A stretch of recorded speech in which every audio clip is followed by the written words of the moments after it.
Jordan Moore, Sean Cody, Max Brown, and the head coach Marko Pintaric of both USC men's and women's water polo. So one of the guys, you keep it busy around here. You've been a fixture, a mainstay in this athletic department for a long time. What's it like? How do you balance being a head coach of two different sports? I mean, it's obviously the same sport, but two different teams here at USC. Well, it's a great balance. You know, you pretty much never have time off.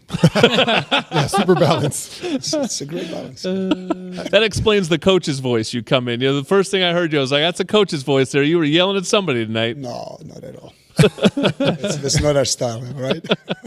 Coach, how are the seasons going on both ends, men's and women? How's it playing out? We are pretty much very well rounded. Kids are training really, really hard. Yeah. On the men's side, we rank number 5. That's not our usual ranking. Pick up some early losses, and we're trying to recover from it and regain our momentum. And I'm really looking forward because the team is super fired up. Does your coaching style have to change at all when you're coaching the men's team versus the women's team? We try not to provide consistency, but then again, different season, different teams, and you have to adjust your coaching style a little bit to a player personnel that you have, and we're trying to do our best, doing so and still learning. Max, push that mic a little bit closer there to Coach. There we go. Yeah, I wanted to ask you because you're right. I mean, we're so used to particularly, both teams, but let's talk about the men's team because they're in season right now. So used to just dominance, right? And so you pick up a couple losses, and it's like, oh my God, they actually lost a match. But you still have time to build that back up. So now having faced some adversity, what's it going to take to get back to that level where you want to be at, which is always in that final game? Pretty much, there's a couple of ways, to make it back to the final game. It isn't actually an art to make it every year, and this would be our 20th, to win, to make it to the final game, which is pretty amazing record. And our way, actually, direct way is to stay undefeated at home. And so this is a campaign that we're trying, together as a team, always protect your sacred ground. That's USC swimming pool, and win those games, conferences in our pool, and we win a conference, we go directly. But then again, we really play to win here always. There's no off year, there's no off game. You always bring your best. And we're going to Cal this weekend. They're ranked number 2, and they have 1 loss.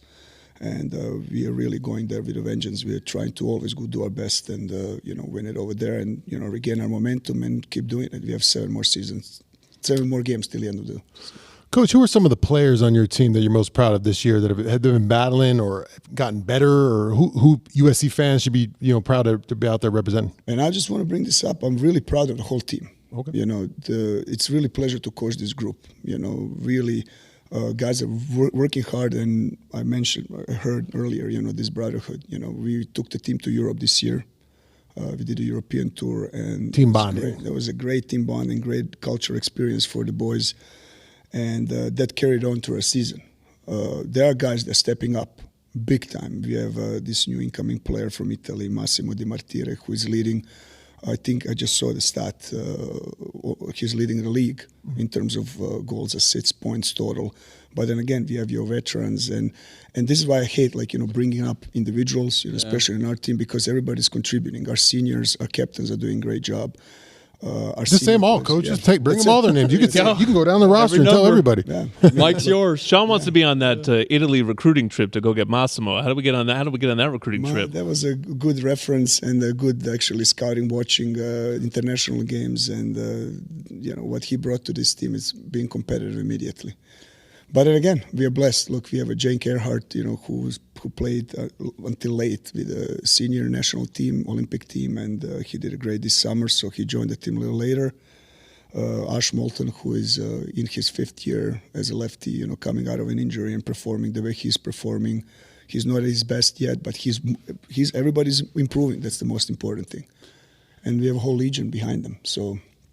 Coach, when you're on the recruiting trail, Sean, did you ever play water polo at all? No, I'm not in shape. Neither did I. In terms of recruiting, would you take a skinny guy with no muscle or big guy, suspect swimming abilities right here? We have a mix of everything. Oh. Got it all? Well, it's about a heart, and I know both of you guys have a big heart. So no, appreciate that, Coach. I would drown Max. I got the arm. You get me from long distance, we can score the rock. A question I've always wanted to ask you. There aren't a ton of teams, so you often play the same team multiple times through the season. So as a coach, that familiarity, I would drive Lincoln Riley nuts. He's so they're so protective over their game plans in football. You got to sort of show it to UCLA and to Stanford and Cal, and then do it again, and then maybe at the end of the season you've played them 2 or 3 times. How does that change things for you as a coach when you have seen an opponent a lot and they've seen you a lot?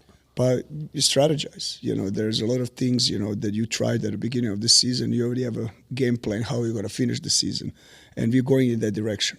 So water polo is similar to basketball, and certain plays, certain set plays, certain defenses evolve as the season goes. But you have a general plan, and you throw those curveballs definitely, and you're trying to surprise the opponent and save some tricks, for the end of the season, definitely. Coach, take us back to the late 90s when you were wrecking that pool, man. I just missed you. I came in 2001. Take us back to those All-American years when you were back representing USC. Well, those are great, sweet times, I mean, I can't believe it. I think it's like 25 years. I came 97. That was my first year playing here. Yeah. I'll tell you one thing, what kids get these years. A lot more than we used to get, huh? Yeah. But again, some things don't change, and that's the Trojan spirit, the sense of family and belonging. It's still there, and that's what keeps me all these years here.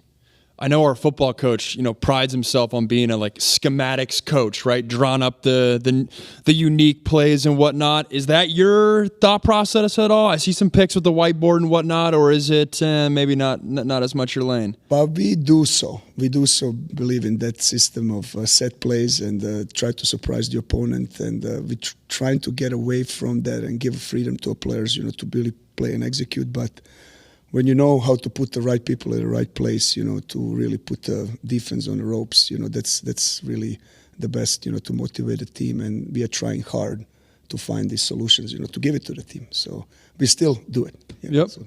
Well, people love to say USC is a football school, but those inside know, in a lot of ways, it's a water polo school because that's the program that has brought home so many trophies over the last 25 years, and Marko Pintaric has been a major part of that.